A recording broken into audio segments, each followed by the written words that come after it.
everyone. Welcome to the Gamer Agenda podcast, where our agenda is to be gay and play games. I'm Spider Staryu, a sassy gamer from New York who keeps it real and keeps it 100. And I'm Dredians, a gay-ass artist and professional primate pal. This is episode 4 of the podcast, and today we're going to go back in time and take a look at an important piece of anti-queer propaganda, homosexuality and citizenship in Florida, also known as the Purple Pamphlet. And you may ask, what is the Purple Pamphlet? Well, first it needs a little bit of context. Around the end of the Second World War, while America was quickly establishing itself as a global superpower, there was a very real fear that foreign entities and ideologies could threaten the American way of life. This was best demonstrated through the Second Red Scare and the fear of communism taking over. But there was also a similar Lavender Scare that was centered on homosexuality and its supposed perversion of American morals. Much like how McCarthyism led to the ousting of accused communists from their jobs in local communities, gay people, or people rumored to be gay, were forced to come out. They had their jobs taken away from them, and they were even believed to be part of a communist strategy to subvert the American lifestyle by corrupting the nation's morals. Books like the Purple Pamphlet were made in an attempt to warn the average American of what a homosexual could look like or act like.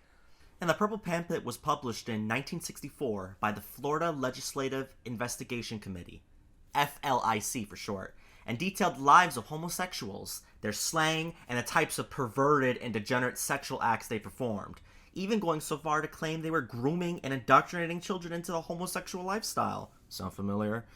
The language used in the book is not unlike the types of things you hear in a lot of conservative far-right politicians and what they say about gay people today. Now that we've gone through a brief history lesson, we're going to use this episode to go through the pamphlet and read it out to you, just to see how gay people were seen in the 60s, and just how similar it is to how they're seen today.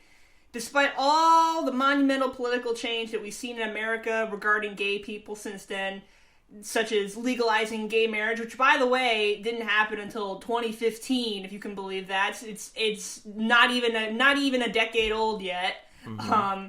Or when Obama abolished the Don't Ask, Don't Tell bill that prevented people from being openly queer in the Army. And that was, in 2017. So, yeah, real recent stuff. And we're going to go through the whole pamphlet with you. It's about, 30 or 40 pages.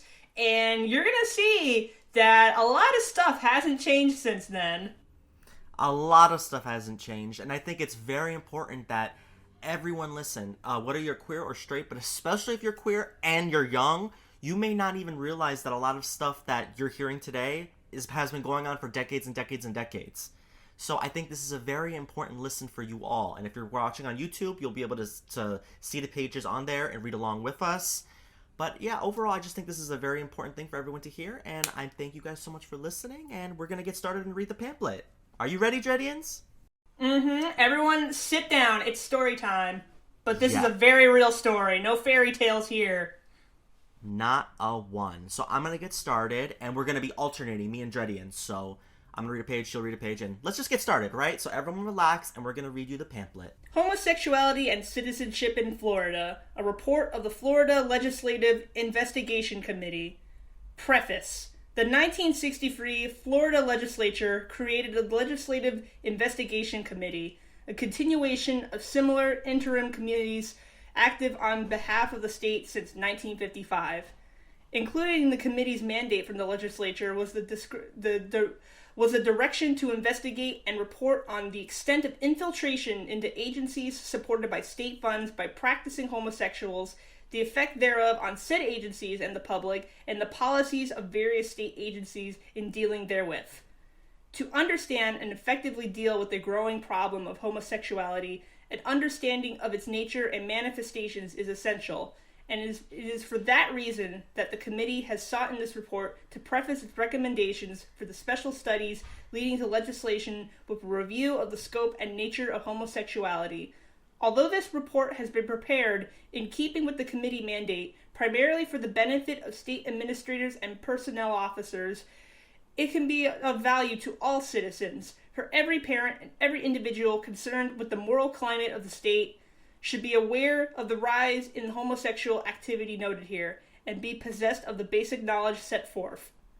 Fetish appeal is shown in the photograph taken from a homosexual's collection. The use of the bindings is frequent in artwork of this nature, and an apparently strong stimulant to the deviant. In many photos offered by art studios, primarily for the homosexual trade, the black posing strap will be drawn in with a material easily removed after it has been mailed to the purchaser. So the picture you're seeing, if you're on YouTube, you see that it is a boy tied up in his underwear, looking like an underwear, or what do you call it, loincloth? Loincloth, yeah. Loincloth. He's in a loincloth tied up in bondage. So basically they're posting a picture of a man in bondage. Homosexuality and citizenship in Florida. Homosexuality is, and for too long has been, a skeleton in the closet of society. Upon this point, and this alone, can agreement be found among the educators, psychiatrists, psychologists, researchers, social workers, law enforcement, and judicial officials, and practicing homosexuals themselves who have expressed interest in the problem homosexuality poses for society. To many Floridians, perhaps a majority, homosexuality is a term without real meaning, the subject for a party joke, the whispered accusation aimed at an effeminate neighbor or acquaintance, and something to warn one's children about in vague and general phrases. The committee claims no corner on understanding the history of or prognosis of homosexuality. It is, however, convinced that many facts of homosexual practice as it exists in Florida today pose a threat to the health and moral well-being of a sizable portion of our population, particularly our youth. Since 1959, legislative investigation committees have been amassing information on homosexual activities within the state, information drawn largely from the statements of practicing homosexuals themselves.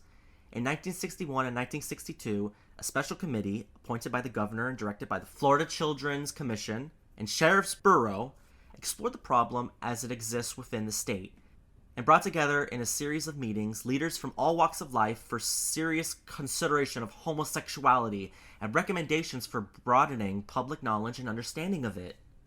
We have drawn on the files of our predecessor legislative committees and from the reports and recommendations of the now inactive State Study Committee, which were generously made available to us by the Children's Commission, Sheriff's Bureau, and Governor's Office. We have held interviews and consultations with officials of Florida's mental health program, law enforcement agencies, and courts, and made extensive study of the many and divergent publications, both scientific and popular, in the field. From this background, we have sought to draw a digest of information helpful to an understanding of homosexuality, and to present recommendations for effective recognition by the state of its present and potential bearing on the quality of citizenship in Florida. I find this first section very interesting because it says right there, the committee claims no corner on understanding the history or prognosis of homosexuality. Right. And that to me kind of reads like, well, we don't really know what we're talking about, but here's our thoughts on the gays. Yeah. They'd have no real thought. They don't have the scientific facts to back them up. They're just going like, well, we don't really understand, but, here's what it is. It's like, if you're really going to put information out there, how are you going to put information out there that you yourself don't understand? Like, it kind of feels like it's contradicting. Yeah, it's like, if someone is trying to tell me their, opinion on something, and they immediately say, well, I don't have any understanding of the history of this, I'm just walking away. It's like, okay, well, that means you don't know anything, then. Funny point to mention about this is it kind of reminds me when people say things like this. For example, they'll say people who are against gay people to say, well, let me tell you something, what is love, what is it? And they're like, well, I don't understand it. But it's like, baby, don't hurt me, you don't understand love. I heard what you said, Jenny. No, but seriously, they'll say oh, what is love? And they'll be like, oh, actually, I don't understand it myself, but then why are you asking it if you yourself don't understand it? So don't be saying it like you understand it and use it against gay people when you yourself don't understand it. If you don't understand what you're saying, shut the hell up and get an understanding, okay? Yeah, the phrase "fuck around and find out" is new, but the philosophy behind it has existed for decades, centuries even. Yes. Since the beginning of human life, I would argue. All right, let's continue. Who and how many are the homosexuals? As in virtually all else relating to homosexuality, the definition and identification of homosexual individuals is obscured by the presence of many conflicting opinions, contradictory statistics, and a serious lack of responsible research. A noted author in the field, who is himself a homosexual, calls American homosexuals an intensified minority and speaks of their sexual inversion. A law enforcement official who has made a study of homosexuality suggests that its practice is the basis of the most insidious crime of all. The Homosexual Voters Advisory Service, which claims to represent 12 million homosexuals, describes a homosexual as a person who is capable of experiencing a real and noble love for someone of his own sex. Edmund Bergler, MD, whose outspoken comments on homosexuality and belief that it is a curable disease have made him center of considerable controversy, says the homosexual is unconsciously a masochistic injustice collector who has shifted the power to mistreat from woman to man. And Manfred Guttmacher, MD, Chief Medical Officer of the Supreme Bench of Baltimore, summed up the many variables around which discussions of homosexuality revolve when he wrote that individual sexual behavior is a complex pattern dependent upon biologic endowments, parental behavior, religious indoctrination, the basic relationship between the individual and his parents in early childhood, group mores, the educational level attained, accidental experiences during childhood and youth, and police prohibitions. For the purposes of this discussion, it seems safe to say that a homosexual is a man or woman, married or single, young or old, well-to-do or on a shoestring, possessed of an extensive or limited education, who seeks and finds sexual stimulation and gratification on a regular basis with one or more partners of the same sex. There is no single identifying characteristic of the homosexual, nor can they be stereotyped, although we shall later review some common characteristics of active homosexuals. In Florida, known homosexuals have ranged from ill-paid field hands to individuals at the highest levels of government, commerce, and culture. Many active homosexuals are active members of their communities, apparently happily married and rearing families, taking part in church and civic affairs, and to outward appearances, the picture of normalcy. There is no census of homosexual persons, and estimates as to their numbers must at least be informed guesses. The widely published Kinsey studies suggested that nearly 50% of unmarried males under 35 in America have engaged in homosexual practices, and that of the general population, 1 out of 6 men have experienced at least as much homosexual as normal or heterosexual experience for at least 3 full years between the 16th and 55th birthdays. The Kinsey reports estimated that 1 out of each 25 men is exclusively homosexual after the onset of adolescence. So this is kind of interesting. So we're only 2 pages in so far, right? Yeah. So they start off by saying, well, we don't understand anything about homosexuality, and then page 2 is like, well, a homosexual is a normal person, part of their society, and they could be rich or poor, man or woman, dumb or smart. It baffles me. They start off with saying, we're going to warn you about homosexuals, and it's a disease, it's a threat to the society. And then they explain what a homosexual is. It's like, well, there's no one way to describe a homosexual. Usually, they're normal functioning members of their society. One thing that kind of stood out for me, the ignorance is going to be throughout this, guys, so just keep that in mind. This is written by people who were ignorant back in the 60s, and it's in Florida. Come on, it's freaking Florida. No shade. And we only just started. And it's going to get worse and worse and worse, let me tell you. Right? So, the one thing I think that I noticed that is kind of interesting is the mention of sexual inversion.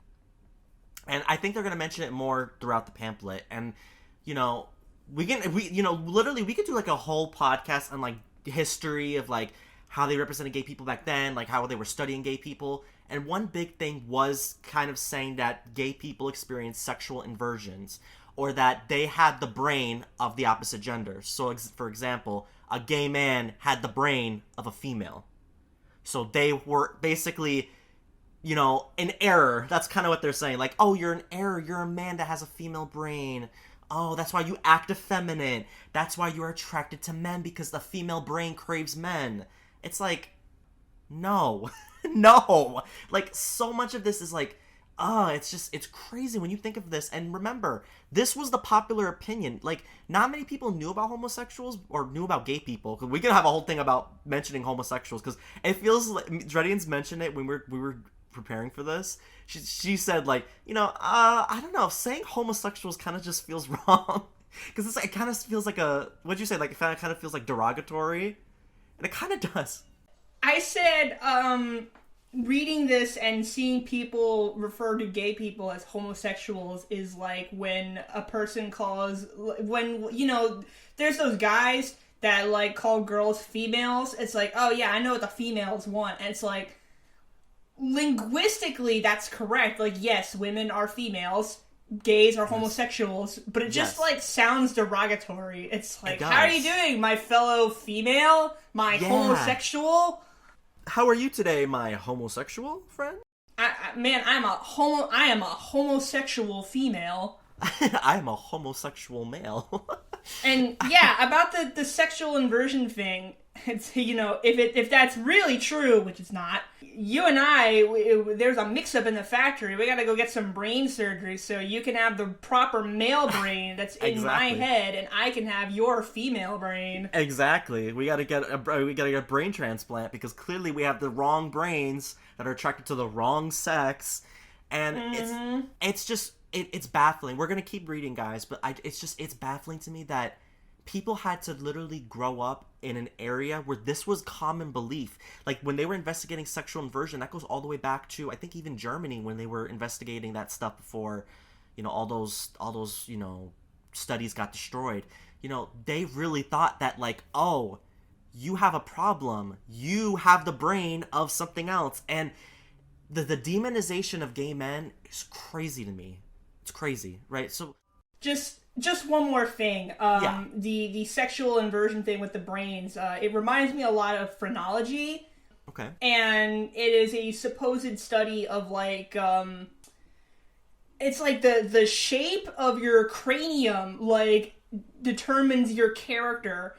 And phrenology was something that was definitely used in, like, a racist angle.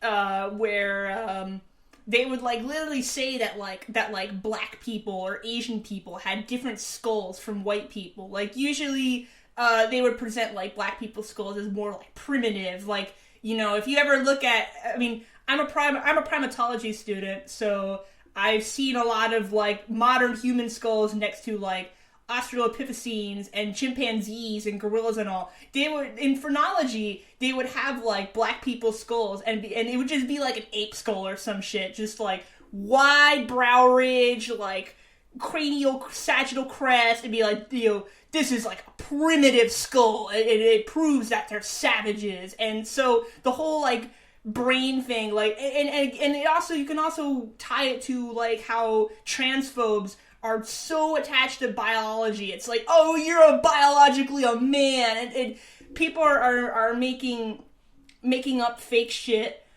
with a biological basis to make it sound legit, and that's exactly why they call phrenology and these other similar things pseudoscience. And you know, pseudo, let's tie it back to gaming. You know, in Pokemon, you got the pseudo-legendaries, you got Sudowoodo. Pseudo means fake. Like, it's not a real science. So, people use pseudoscience to be racist, homophobic, transphobic, whatever. And it's kind of like, it's unsurprising, but also shocking at the same time to see the same argument get recycled over and over again. It's like, oh, the shape of your skull, the gender of your brain, the sex you were given at birth, how it somehow determines, like, your moralistic and spiritual character. And stuff that goes beyond your brain, beyond your physical body it's just baffling. But yes, anyways, let's continue. There's so much we can... You just made me want to bring up one more thing before we move on. It's just crazy to me how we went from them thinking that, so gay men had female brains and lesbians had male brains, right? So we went from sexual inversion to gay people being mentally ill, because homosexuality was classified as a mental illness for many years. You can look it up. It was, and at least in America, I don't know for every other country, but in the United States, it was classified as a mental illness for many years. And then we went from that to not being a mental illness, but it being a choice. So one thing, I'm Protestant Christian, right? And I grew up in the church. One thing I heard all the time was being gay is a choice. Like, these gay people, they're choosing to be gay. They don't have to be gay. You could just choose to be straight, because we're all born straight. You're choosing to be gay. And it's like, when did we go from this to this to this? It's like we're going from wrong to wrong to wrong. How about this is how people are? Like, if we really want to investigate it, we can investigate it. But we're going from wrong to wrong to wrong. Being gay is not about having a female brain or having a male, whatever. That's not what it's about. And being gay is also not about it's not a mental illness, and it's not a choice. Who chooses to be gay? What, I just chose one day, you know what, I'm gonna like boys, because boys rule and girls drool. Like, no! Hey! I said no. That's not true. I said no. Yeah. All right, so let's continue reading. It was Kinsey's conclusion that homosexuality among women is only 1/2 to 1/3 as prevalent as it is among males. Other researchers, while agreeing with the Kinsey estimates of 3 to 5% of the male population being actively homosexual, indicate the rate of female homosexuality, lesbianism, Dredians, to be double that the male population. Far less is known about female homosexuality than about male activities, and relatively little research has been done on the subject. From law enforcement records, medical and mental health sources, the testimony of active homosexuals, and an application of national projections in the state, the best and current estimate of active homosexuals in Florida is 60,000 individuals. Several of our consultants have suggested that this figure would be more appropriate if limited to male homosexuals, and ought to be doubled if it to accurately reflect the female homosexuals in our population.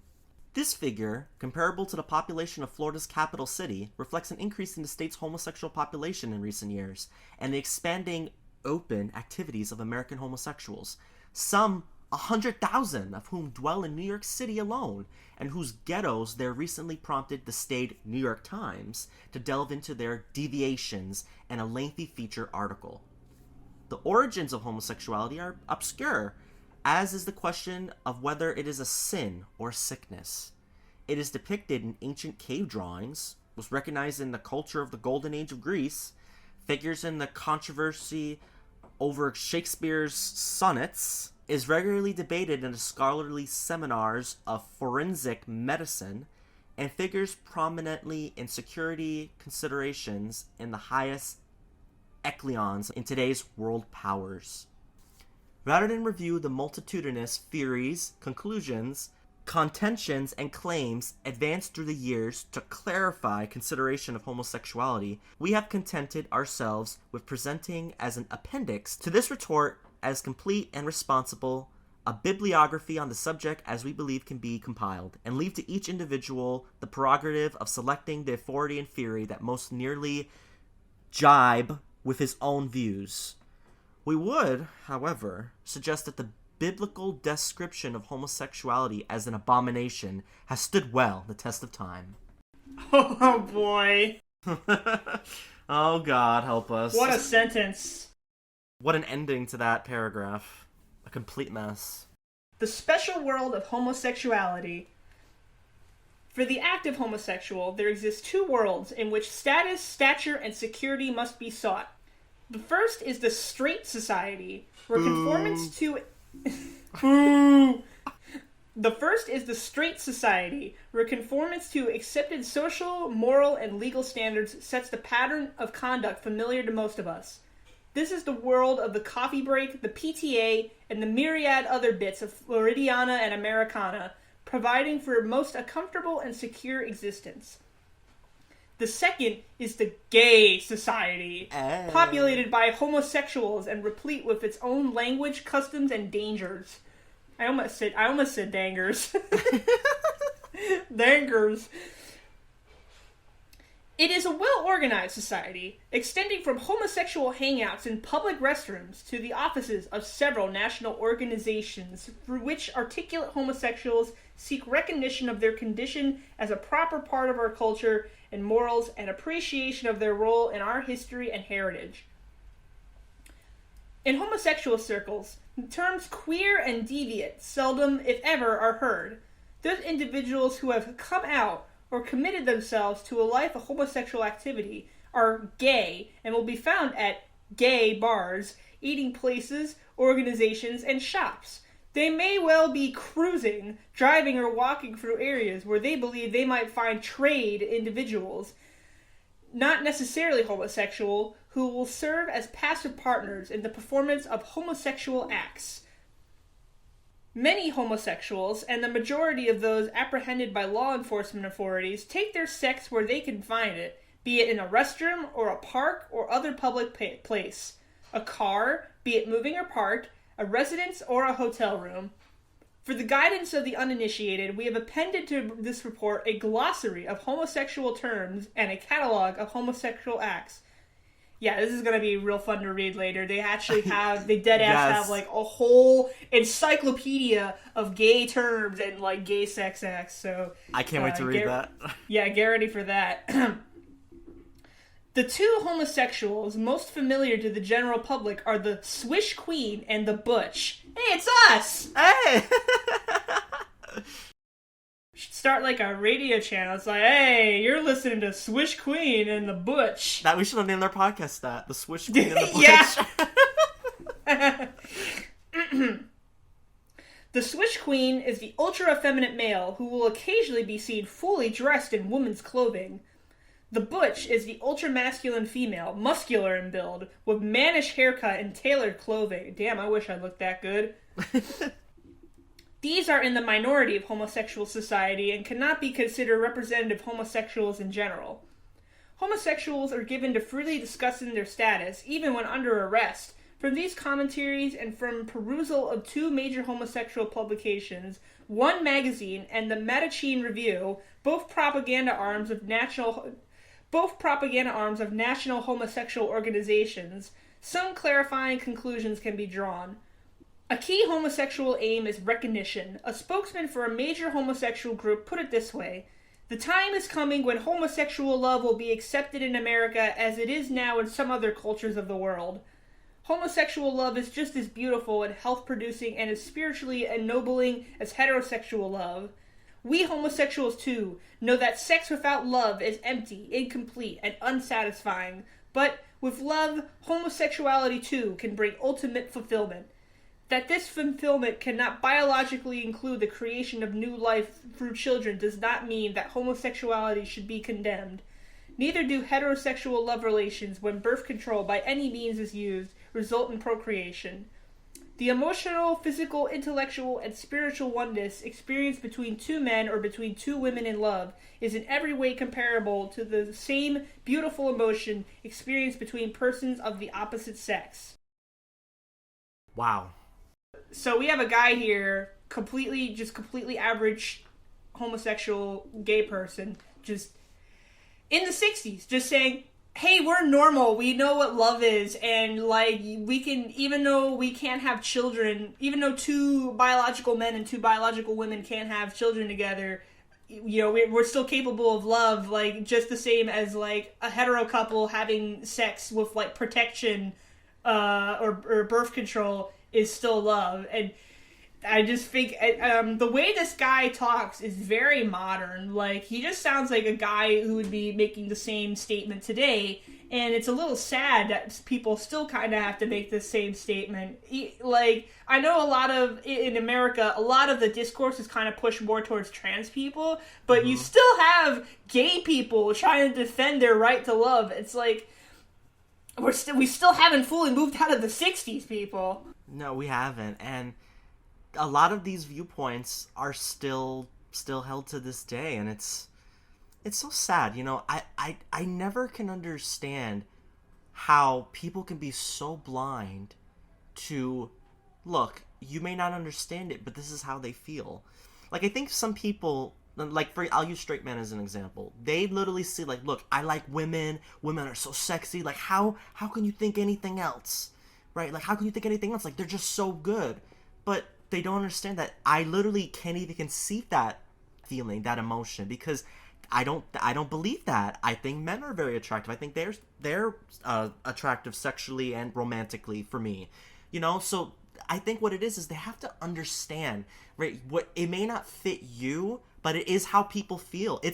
This is as natural to me as it's natural for you to be attracted to women or to be attracted to men or whoever, right? So just people really need to try to understand that, but they don't. And what they do is they fall back on religion. They fall back on, like, okay, well, this says you're evil, so you're evil. That's it. And it's like, that's what God said. Yeah, and it's like, hold on, I don't think God did say that. That's a whole nother conversation. But two, even if you think that, he said that to you. All right, so you better follow that. Don't tell me I gotta follow what you believe. You see, the one problem I have is that, like, it always gets in this conversation of, like, morality and this and that. It's like, then if that really is the case, you have to follow it. So you better not be gay. You better not be doing these things. Don't put that on me, right? You do those things. Don't push on me your own moral compass. Because the problem is that your moral compass is not the moral compass of the world. Because your moral compass is confined under religion, which even within that, like I said, I'm a Protestant Christian myself. Not every Christian agrees with that. All right? So that's not every single person, even under your own religion, is in belief of that. So, and also one more thing before I move on, I just want to say this.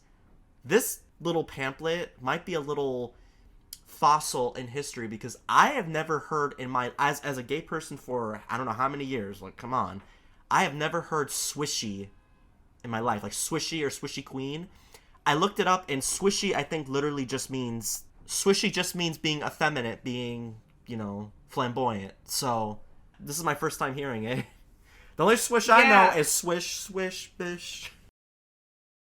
Usually when I hear swish, I just think of, like, basketball. Like, when someone just, like, dunks a basketball, and he'll go, like, swish.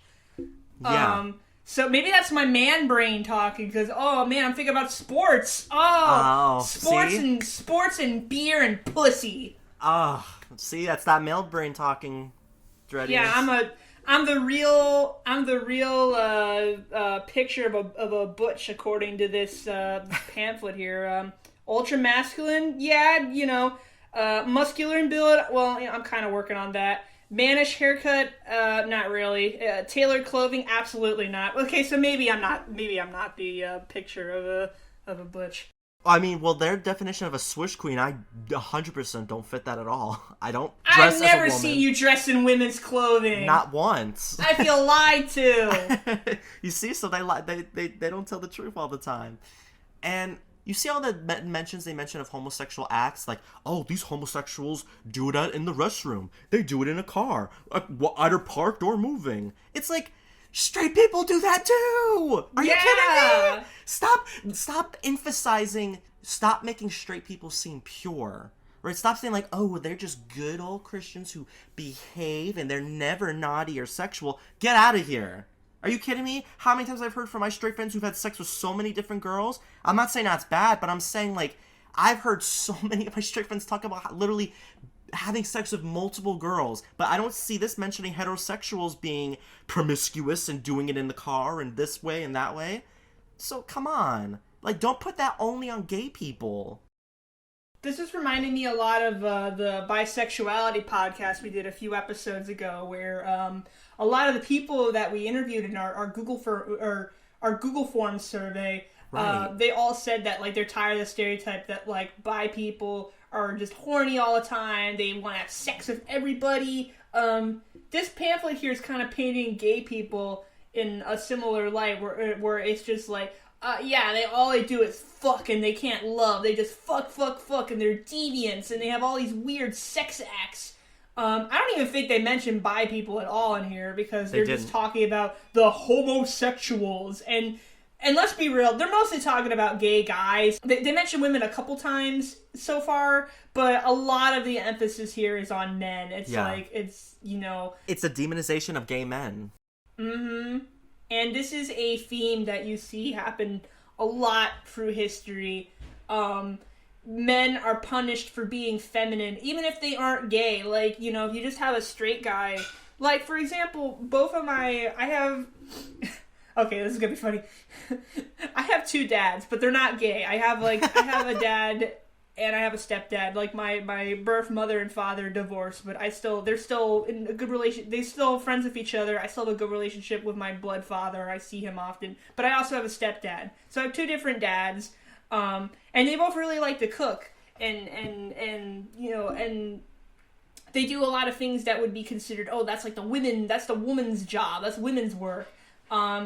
But neither of them are gay. They're both straight men, and they have hobbies. They have crafts. They like to cook. They like to they clean. They do stuff that's considered feminine. And a few decades ago, that would be a huge no-no. Like, I mean, I say a few decades ago, like, this is ancient history. Like, they were both born in the 70s, so this was not that far off from when this pamphlet would have been published. Yeah. Oh my god, your dads cook and they have those hobbies? They sound like Swish Queens to me! Might as well just put him in a dress, because he's a genuine queen. Oh, I love this conversation we're having, and let's continue on. One flaw in this thesis is that the sort of love relationships lyrically described are notoriously few and far between among male homosexuals. Fleeting relationships are the order of the day in great many cases, and multiple sex acts with a procession of partners who are quite often strangers, known only by a first name or nickname, frequently occur within the space of one evening. It is true that many male homosexuals do enter into gay marriages, often begun with a solemn ceremony in which they agree to live together under conditions approximating a straight or heterosexual marriage situation. It is rare for such union to last over a prolonged period, even though the bonds of some such marriages is placed a formal agreement for a trick day. One or more days a week, with either or both of the partners are free to seek union with another for the night. What the fuck does that even mean? I've never even heard of that. I've never heard of trick day in my life. See here, like, the perfect example. They're just saying, gay men, they don't actually have relationships. They just fuck all the time with strangers. Yeah, and this is the first time I've ever even heard of trick day. Right? I've never heard that a day in my life. That sounds like what people call, like, the day before Halloween. Like, some people call it, like, mischief night or whatever. Trick day? It's like another word for, like, April Fools. It's trick day, y'all. Get ready. What are you, like, on a diet? It's like, this is my cheat day. Like, hey, baby. Oh, honey, where you going? Yeah, it's trick day. About to get some butt. All right, you have fun. Thank you. Let's continue.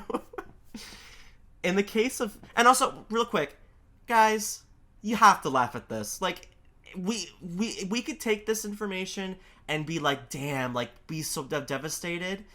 But, like, you have to just laugh. Because it's like... It's so ignorant, right? It's awful, but it's ridiculous. It's really ridiculous. People really believe this shit, and still do. Some people still do. Some people still do believe this. That's the part where it's like it gets serious and it's scary. But I would at least say, thankfully, not as many people think like this now. One could only hope. In the case of female homosexuals, many marriages have been known to remain stable over long periods of time.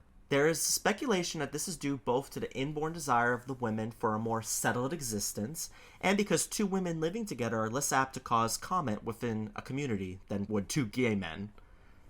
Some insight into the nature of a lesbian marriage is to be found in a letter written by a Tampa woman in response to publicity on the state's concern with homosexuality. She wrote, "This letter is not written with lascivious intent. Neither is it intended to glorify the homosexual and fleeing obscenities at the law enforcement organization while hiding behind a shield of animosity. I'm writing only to set forth certain facts which you may not have the opportunity to review. In other words, I am giving you my side of the story. First of all, let me say that I do not feel shame for what I am. I have made a good adjustment to my way of life. I am happy as I am. I do not want to change. Many well-adjusted homosexuals feel as I do, and there is truly nothing a psychiatrist can do for a person who does not recognize a need and express a desire to change. Like many others, I lead a quiet and apparently normal life. I have a well-paying, responsible job. I own my own home. I am active in church and community affairs, and I command the respect of those who know me. I love the woman I live with, and I honor this love more than a great number of people honor the marital vows they speak. I regard my personal relationship as having all the sanctity of marriage. My life is not a merry-go-round of bars, wild parties, and changing partners, as is often the case with homosexuals. Perhaps I am an exception, but I do not believe so. I have numerous friends, couples who have lived together for many years, who do not make the rounds of bars.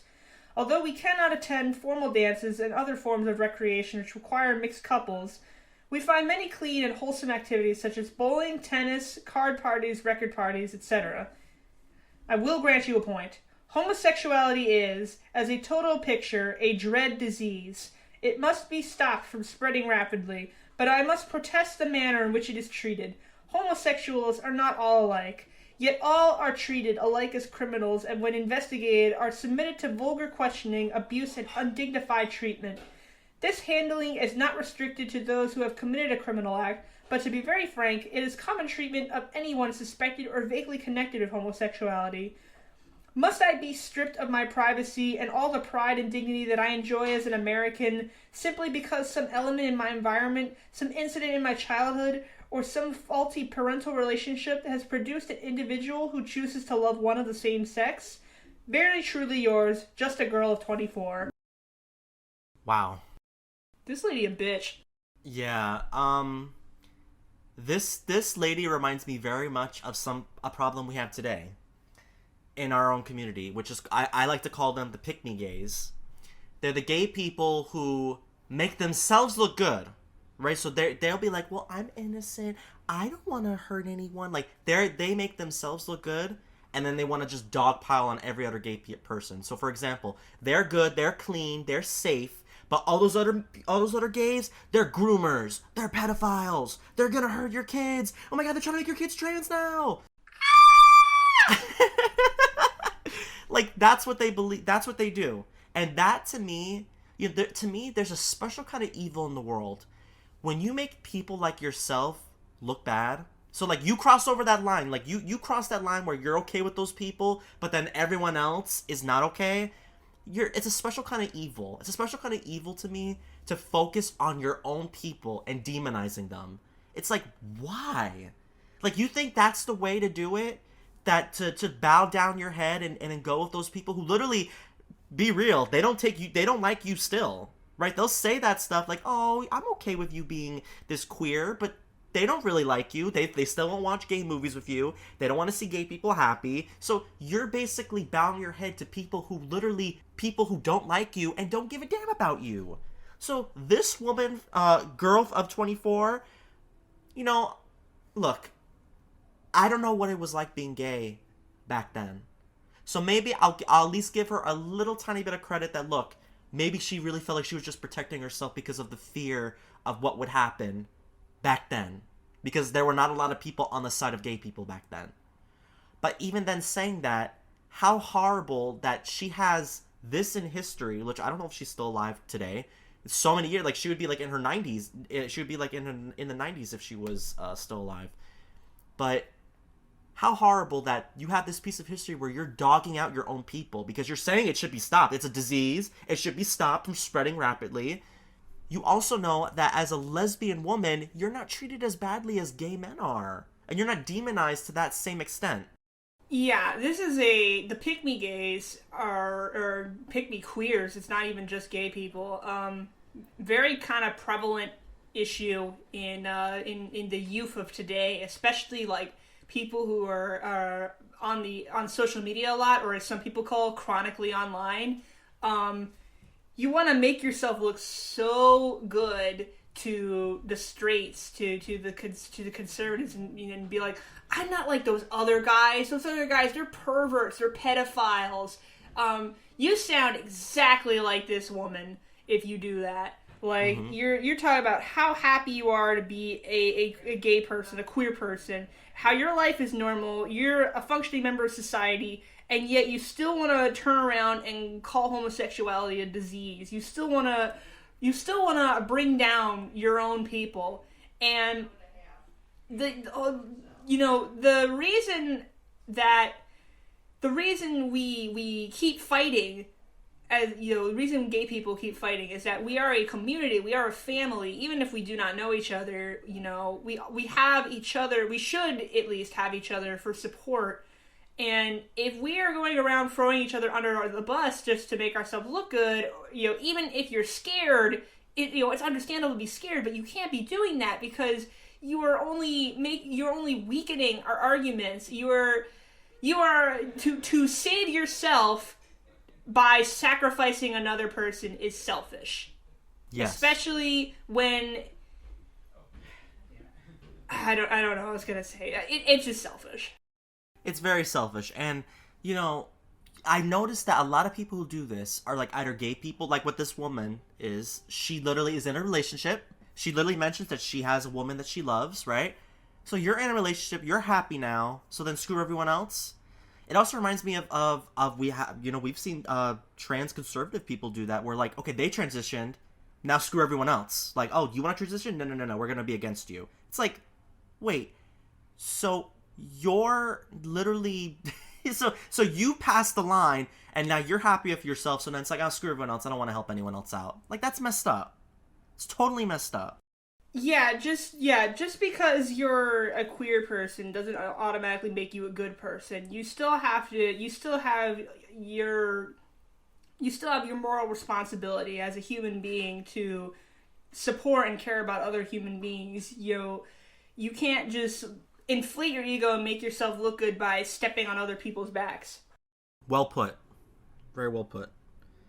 Alright, let's keep reading. It is with similar arguments that homosexuals have mounted a national drive to legalize sexual relationships between mutually consenting adult partners of the same sex. Such a proposal was advanced in a massive British study presented to the Parliament in 1957, but which was not enacted into law. In this country, only the Illinois legislature has acted favorably on the proposal, which has failed of passage in several other states in which it has been introduced. This movement by homosexuals has received some support from liberally oriented authors and legislators. Notable among these is Harry Golden, who devoted a column in his Carolina Israelite to the suggestion that the world has seen several homosexual ages. Ancient Greece was a homosexual culture. The scenes that take place between two men in a Greek tragedy are nothing more or less than love scenes. It is not considered an antisocial act in Greece. Elizabethan England was also a homosexual age. Shakespeare dedicated one of his sonnets to a lover. The last of these three homosexual ages has been our own.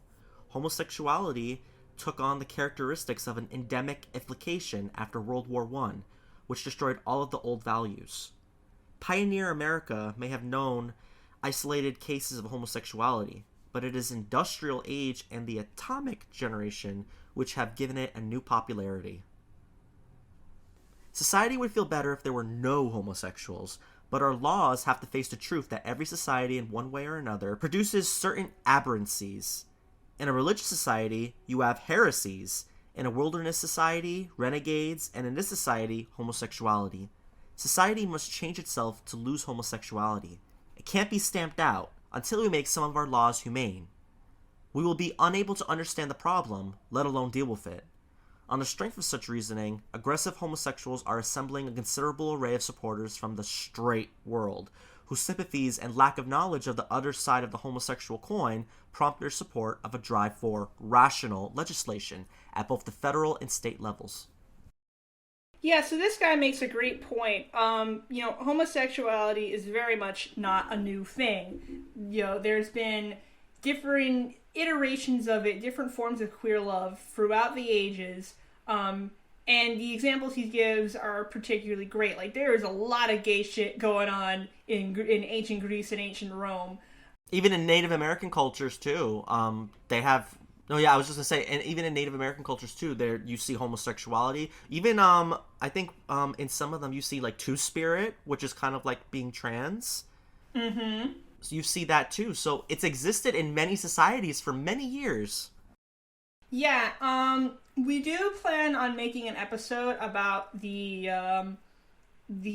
legislature being proposed against drag queens and drag performers at some point, and we'll definitely talk a lot more about ancient Greek and even like Japanese performance arts, which are very like queer in their own way, because for a long while women were not allowed to perform in these sorts of shows. So when you'd have female characters in these plays, these tragedies, they'd be played by men. So, you know, that's kind of, you know, whether or not the man performing it was gay, that's like kind of like, you know, one of your earliest forms of a drag show. You know, you have a man playing a woman character. Yeah. Very much so. And I think even in places like UK, they've had panto for so many years, decades. Pantomime, where men would dress up as women, and that was perfectly acceptable to take the kids to for so long, but then look where we're at now. It all has to do with, like, being, you know, bodacious and sexual. Like, as soon as, you know, not all drag queens are sexual, but a lot of them, you know, they wear, like, skimpy clothing, or they're really loud, or they make, like, you know, dirty jokes or whatever, or, you know, they you know, it's usually, you know, to be flirty or funny or whatever, but, you know, I've noticed this recent trend. As soon as you bring any sort of, like, sexual context to it, it's like, the children, what are you pedophile, what if the children see this? And, you know, you see that here with this pamphlet describing gay men as just, like, perverts. You know, they're just always having sex, these crazy dudes. They have these trick day, they can't even be in a union, they have to have a trick day where they sleep with someone else. Like, they keep pushing that gay men can't be monogamous. They're pushing that gay men are just so sexual. Like, I've even seen theories of people saying, like, oh, gay men become sexual. They choose to be gay because they have a immense sexual desire that can't be controlled by a woman. So they need to be with another man to keep up with them. It's like, are you serious? Where do people get this insanity? It's not true. Oh my god, it's not true. It's crazy. Why be concerned? If the torrent of propaganda from homosexual organizations is to be believed, those afflicted with homosexuality, see there, it's afflicted, like it's a disease. Those afflicted with homosexuality constitute a maladjusted, misunderstood, and mistreated minority composed of productive people seeking their proper place in the sun. It is difficult, however, to find the ennobling element in scenes such as these, which are drawn from official records from this state. In late evening, a well-dressed teacher enters the men's room of a large Central Florida shopping center. He enters a stall toilet, noting that the adjacent booth is occupied. There is a hole about the size of a 50-cent piece carved through the partition separating the stalls. The teacher places a finger through the hole, then withdraws it. The finger of the unknown occupant of the next stall appears. The teacher then inserts his sex organ through the hole to perform, in less than 5 minutes, a homosexual act with a partner he never sees and to whom he need not speak. Or this.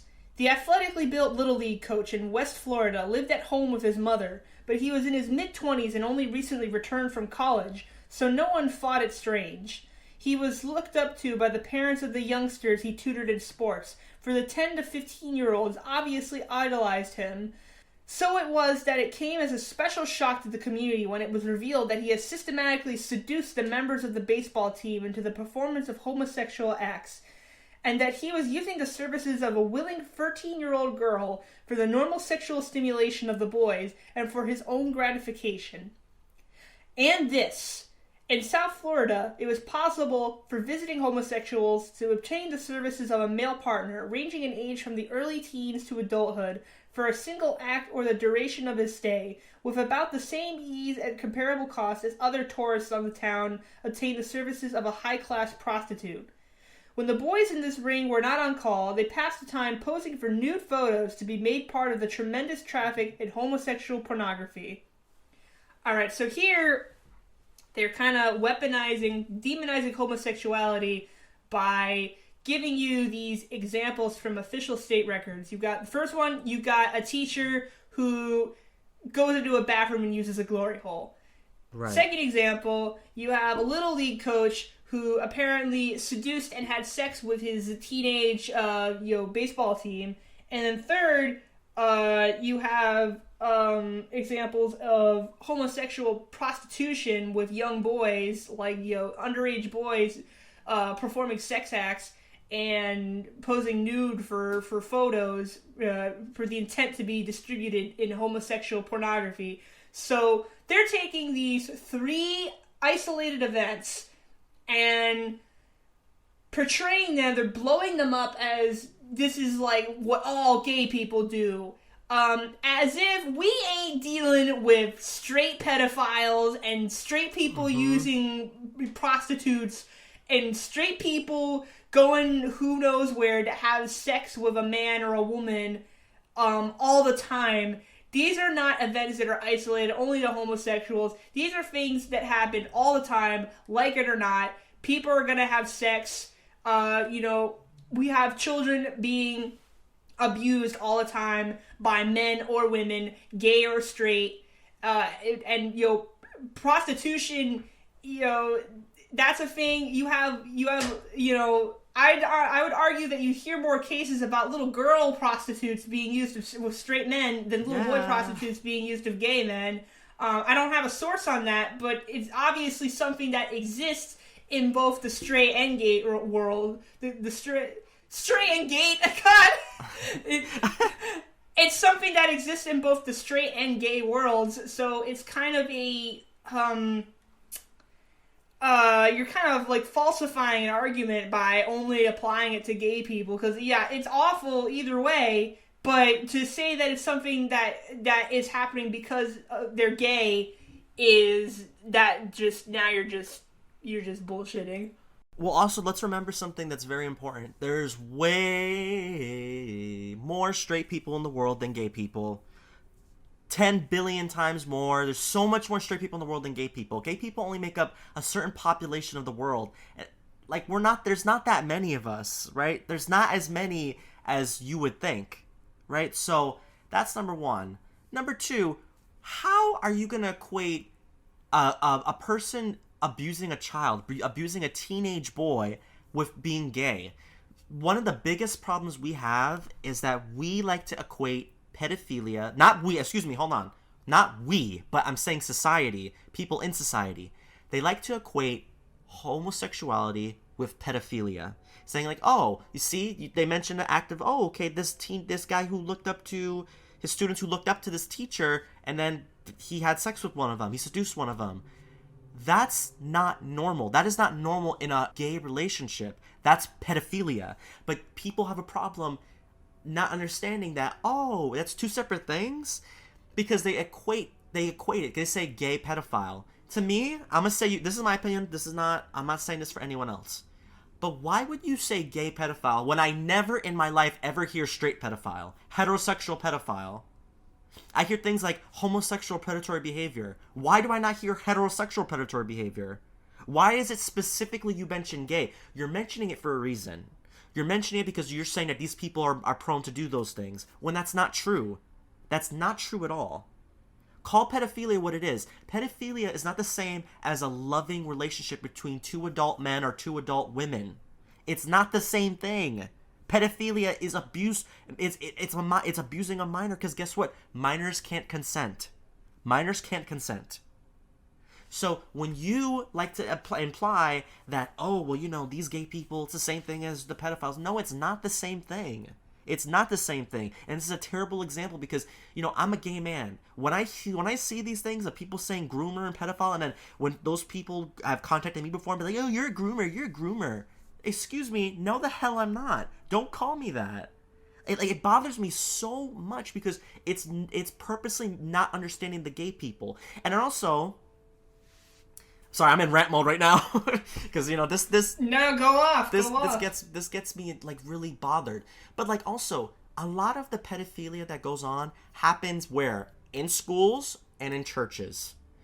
And those people, especially when it comes to churches, because I can't speak for the schools as much, but for the churches, they blame it. Like, for example, if it's a priest, for example, let's say the Catholic Church, a priest molests a little boy or does something to a little boy, they equate that to, oh, look what these gay people are doing to kids.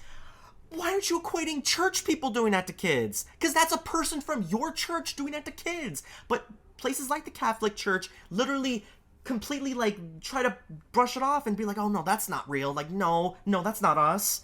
And then other churches start joining in too, like the Evangelical Church, the Southern Baptist Church, right? Other churches join in with that, like saying, oh, it's not us, it's those gay people. They infiltrated our church and are doing this. No, stop blaming us for your pedophilia in your church. Ooh. I'm gonna give a pill that's kind of hard to swallow. One, you hear a lot of these instances of like priests or just other church officials molesting young boys. A lot of times those men aren't gay. They are straight. They are straight men molesting little boys. Mm-hmm. You do not have to be gay to rape or molest someone who is the same sex as you. Nor do you have to be you don't even have to be a pedophile to abuse a child. Like, there are plenty of child sexual abuse instances that are not done by pedophiles, and I know that kind of sounds like, whoa, how, doesn't that make you a pedophile? Pedophilia is, by definition, is a sort of like, it's a paraphilia. It's something that you're attracted to. Like, you can be a non-offending pedophile. You can have pedophilic thoughts and have never touched a child in your life. And this, likewise, you can be a person who has abused a child and not be a pedophile. But again, it's this sort of demonization of sex. Sex is bad. Like, all the, people have kind of melted the word pedophile down to just like a nasty accusative word because like there's nothing worse than being a pedophile. Like, nobody ever wants to be called a pedophile. So it becomes this sort of like weaponized word that people use mostly against against queer people, because it's just like everyone knows that pedophilia is bad. And it really sort of, one, it creates this horrible image of gay people that isn't even true. It covers up actual child abuse scenarios, and it also misconstrues what pedophilia actually is. And like, when you have someone who's dealing with these horrible thoughts and they actually want help, like, they're turned away because people get this like pedophilia boogeyman in their head, and like, the people who actually want help and want change, they want therapy, they don't get the proper help because everyone's just telling them to go kill themselves or go to jail. And like, it just goes to show that these sort of like it all ties back to anti-sex, the demonization of sex. It like ends up impacting several communities, just because you're weaponizing something against gay people and you're creating all these fake statistics and shit. And it just really bugs me because like, you just hear pedophile and groomer get tossed around so much these days, and evidently you're hearing it getting tossed back then too. Secondly, this is only slightly related. I just want to point out that the second two instances of these three instances here, the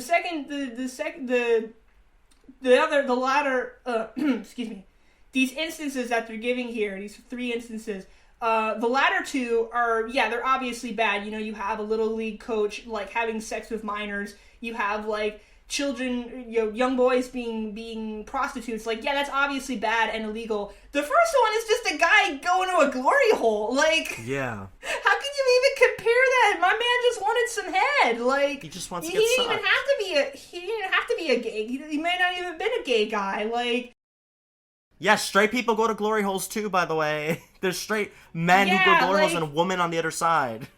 Yeah, or another man. Like, you know, like, it's, you don't have to be gay to engage in gay sex. Like, being gay is so much more than just, oh, well, you had sex with a man, you had sex with a woman, or whatever. There's just these, all of this stuff is so much more complicated, but we boil it down to just these, like, trigger words, these phrases, and they just get burned in our heads. It's like, oh, well, you know, this guy's a pedophile. This guy had sex with another guy, so he's gay. And you just end up contributing to really dumbing down all these causes, and you know, and the internet doesn't help at all, because a lot of internet websites, especially Twitter, you got the character limit. You're so limited in your way of expressing yourself that everything just gets dumbed down, and like everyone gets a complete different idea. Their mind gets more closed. They're not open minded, and you just get these like circular arguments, and it's really frustrating. And you can see like the baby mama of this modern discourse right in this pamphlet here. Yeah, it's messed up. It really is, and it I just wish people would understand gay people more and understand how, you know, look, we can have that whole conversation, but it's just like when we literally just say like, hey, you're gay, you're a pedophile, like, it breaks my soul, because it's so not true, and it's literally the complete mischaracterization, and you know, to me it's demonic, because you know you're mischaracterizing people, but you don't care. You want them to get hurt, because guess what? When you call us groomers or pedophiles, guess what everyone else hears? This person wants to hurt people who can't defend themselves and who are innocent? Get him! That's what they hear. Because all they hear is that, hey, this person wants to do things to someone who can't help themselves, who's innocent and little. That's all they hear. That's all they hear. So that's why language is important, but also words are important, right? You gotta, like, if you can't even debate properly, don't debate. Because to me, there's no debate. There is no agree to disagree with the people who are like, gay people are evil, or gay people are pedophiles. I'm not agreeing to disagree with you. I'm not playing that fairy tale with you. I'm not playing that roleplay with you. I'm not role-playing being evil, and then you're the holy one, or you're the saint, and you're just trying to save society. Well, I'm an evil person who wants to go after kids. Absolutely not. I'm not playing your roleplay. That's your roleplay. You play that with someone else. I'm not playing in that roleplay. Right? You are insane. If you really think like this, you're insane. Completely insane. And you know you're doing wrong. Right? Do better. Come on. Fellow human beings don't deserve to be demonized for your religion or what your belief is, right? People don't deserve to be demonized, right? Most people would leave you alone if you just let gay people just be. Like, just let them be. Don't go to their pride parades, like, or go to their events, and literally, because we see it all the time, like pastors going there being like, you guys are going to hell, every single last one of you, you're all gonna burn in hell unless you accept Jesus Christ. Like, I've literally seen them literally on the stool and like literally just have like a speaker and they're preaching and saying that to gay people. Do you think anyone wants to join your side when you're saying that to them? Would you join that? Would you join another religion if they told you were going to go to hell or you were going to do that? You wouldn't do that, so you wouldn't accept that. So then why should gay people accept you doing that? It's about people getting off their high horse and getting off this idea that they're a saint. That's what people need to start realizing. We're human beings. Okay, rant done. Woo, that just gets me upset. Oh no, I feel you. I get just as upset. It's insane. Yes. So now let's get into our ending information. So this has been the Gamer Agenda Podcast. Thanks for listening to us. And here's where you can follow us. Instagram, The Gamer Agenda. Twitter, @GamerAgendaPod. That's Gamer Agenda Pod. Pod spelled P-O-D. We also have a Facebook page, The Gamer Agenda. Give us a like on Facebook and share with your friends. We have an email, thegameragenda@gmail.com. Feel free to contact us with any questions, ideas, or, hey, maybe you want to guest star one day. If for any of that, just email us. Again, thegameragenda@gmail.com. As for... Oh, also, whoa. Just recently, we've been able to host our podcast all over the internet. You can listen to us on Spotify, iTunes/Apple Podcasts, Google Podcasts, iHeartRadio, YouTube. If you're watching on YouTube, make sure you give a like. Amazon Music, and much, much more. Anywhere you get your podcasts, just look for the Gamer Agenda Podcast, and you'll find us. As for me, I am Spider Star You. You can follow my, subscribe to my YouTube, Spider Star You, Twitter, @Spider Star You. And also I have a PayPal if you want to give me some money, you know, if you feel generous and you want to help a poor little star you out, a poor little spider out. It's paypal.me/Michael William Chavez. And, you know, give me $1. Why not? And if you want to follow me, you can follow me on Twitter @Dreadians. That's spelled DREADIANZ. The Z's there because I'm a cool, edgy girl. You can follow me on Instagram @Dreadians. And you can send me some money my way on my coffee, also Dreadians. You can check out my art. My commissions are still open. And you can hear me talk about all sorts of things. Thank you, everyone, so much for listening. If you're still listening to at this point, this is a very important podcast. This is an important thing to read about and learn about, and we want to give you the full power of it, you know. So it's actually better that we split it up in 2 parts. So then we'll be refreshed for the next time we record, and you're gonna hear us go off. Okay, so we'll take this time to rest, and then we'll get to you next time on our next episode. So thank you everyone so much for listening, and stay tuned for part 2. Bye everyone. Take it easy, stay sleazy. See ya.